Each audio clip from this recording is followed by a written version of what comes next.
Madam Speaker, I rise today to advocate for the passage of my bill, H.R. 4821, the Combating the Persecution of Religious Groups in China Act.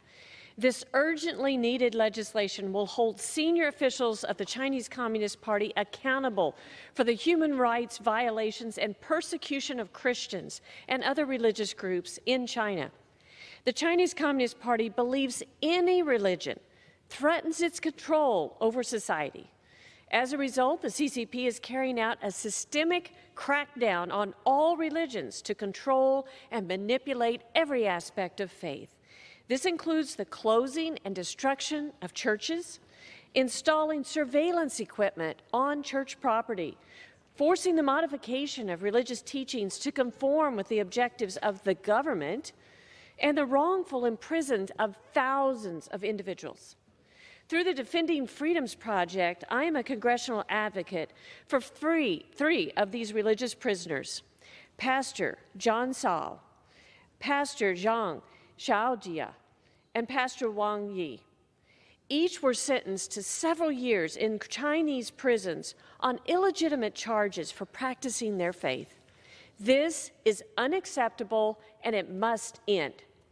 As a nation built on the fundamental principle of the freedom of religion, we have a responsibility to shed light on this persecution and speak for those in China who have no voice. By passing this legislation, the House of Representatives will be sending a clear message to China that we will not stand by as they brutally abuse their own citizens. No one should live in fear for practicing their faith, and China must be held accountable for their criminal human rights violations. I'd like to thank the Foreign Affairs Committee members and their staff for their hard work in bringing this important legislation to the floor, and I call on my colleagues to support its passage. I rise today in support of H.R. 4821, the Combating the Persecution of Religious Groups in China Act, introduced by my colleague, Representative Vicky Hartzler. The state of religious freedom in China has been alarming for several years now. Despite religious freedom being guaranteed in its constitution, the PRC actively suppresses this fundamental right.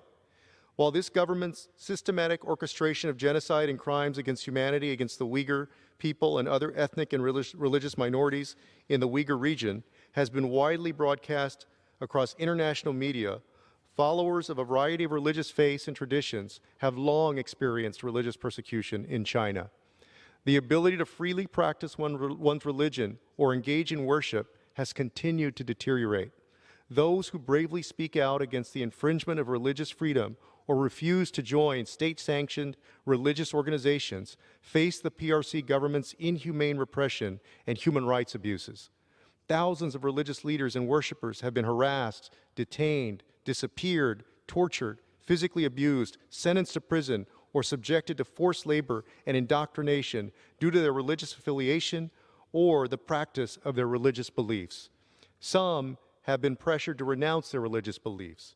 In addition to these atrocities, PRC officials have removed or replaced religious images, iconography, and symbols, desecrated or demolished places of worship, and rewritten religious text in an effort to align religious traditions and doctrines with Communist Party ideology.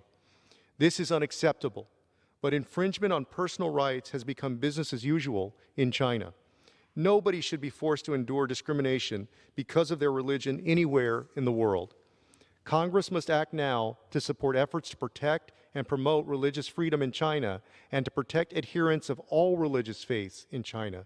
We must continue to call out the PRC government for these atrocities and take actions to prevent the stifling of religious freedom in China. By passing this important bipartisan legislation, this body sends a clear message to the PRC government that it will be held accountable for its pattern of gross human rights abuses and severe violations of religious freedoms. I thank Representative Hartzler for authoring this important bipartisan legislation, and I was proud to help move through the Foreign Affairs Committee. I urge my colleagues to join in supporting it. Madam Speaker, the Chinese Communist Party is at war with religious freedom. The CCP treats as threats those organizations and allegiances that it does not control. Members of the CCP and the PLA are required to be atheists and are prohibited from practicing religion.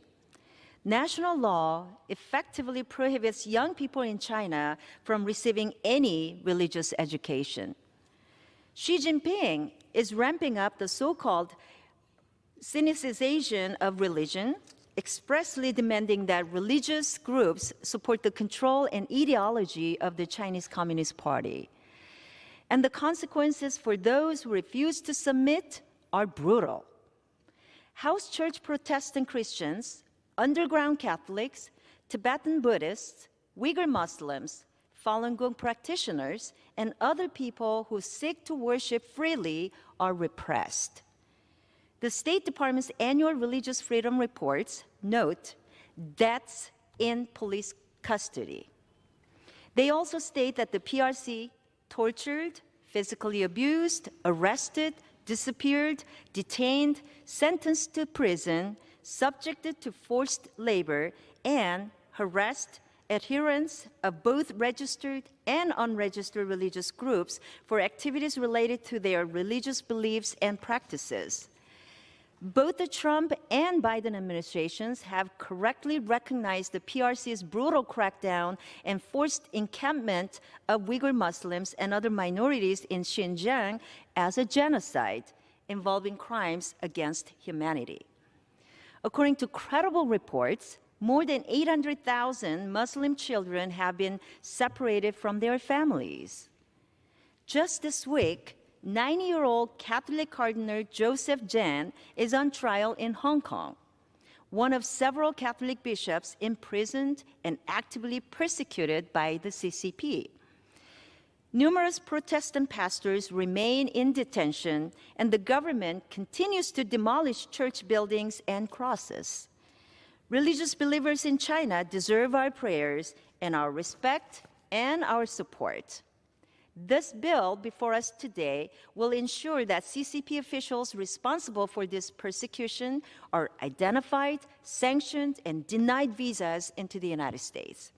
It also states that the People's Republic of China has continued to earn designation as a country of particular concern under the International Religious Freedom Act.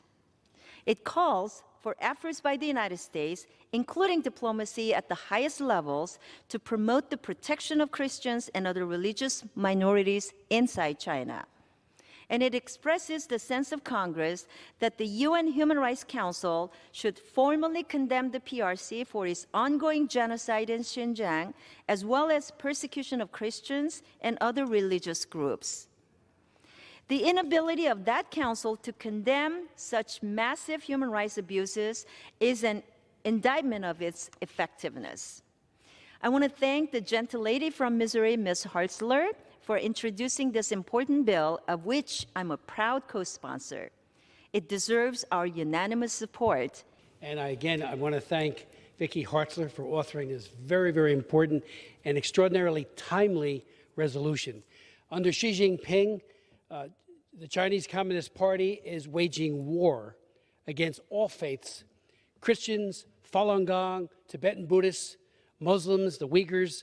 He is actually committing genocide against the Uyghurs, has been doing it for some time now. Thankfully, this Congress has spoken out before, particularly on the Uyghurs, but we need to speak out again on the Christians who are suffering, the most persecuted group in all of China. Let me say, too, that calling for sanctions, we have sanctions, Madam Speaker. The Global Magnitsky Act and other sanctions are in place. The violation of the Religious Freedom Act of 1998 and the sanctioning that could occur there as a CPC country, a country of particular concern.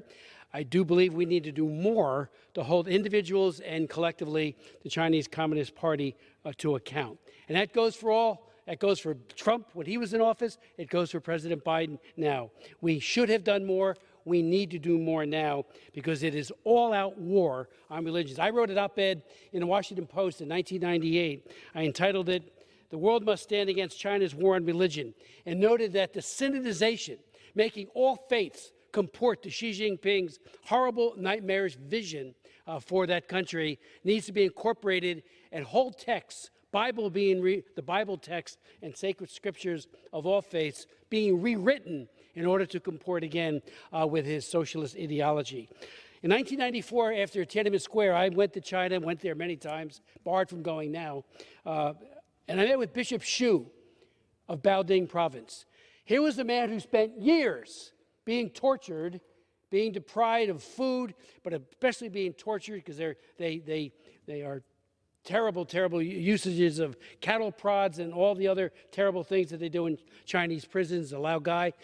And I couldn't believe when he looked me in the eyes and he says, "I pray for my persecutors." I mean, it was, we all get a little mad when we get a bad editorial or something politically. Here's the man saying he has endured all this and he prays for the people of China and for his persecutors. I held a hearing as chairman, co-chairman of the Lantos Human Rights Commission, asking Xi Jinping, just this Congress, where is Bishop Xu? He disappeared. He may have passed away due to the mistreatment, but that's what they do as well. People all of a sudden just disappear. Whole numbers of Christians and other believers just go off the face of the earth. So this resolution couldn't be more timely. The Chinese Communist Party is getting worse by the hour. Xi Jinping may get reelected by his peers to a third term as dictator.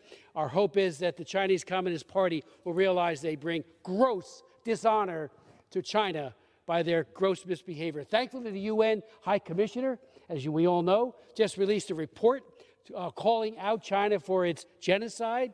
They called it crimes against humanity. That's good. And hopefully the UN Human Rights Council will take this up as well. But we need to do sanctioning. We need to do it now. I thank my good friend for her leadership.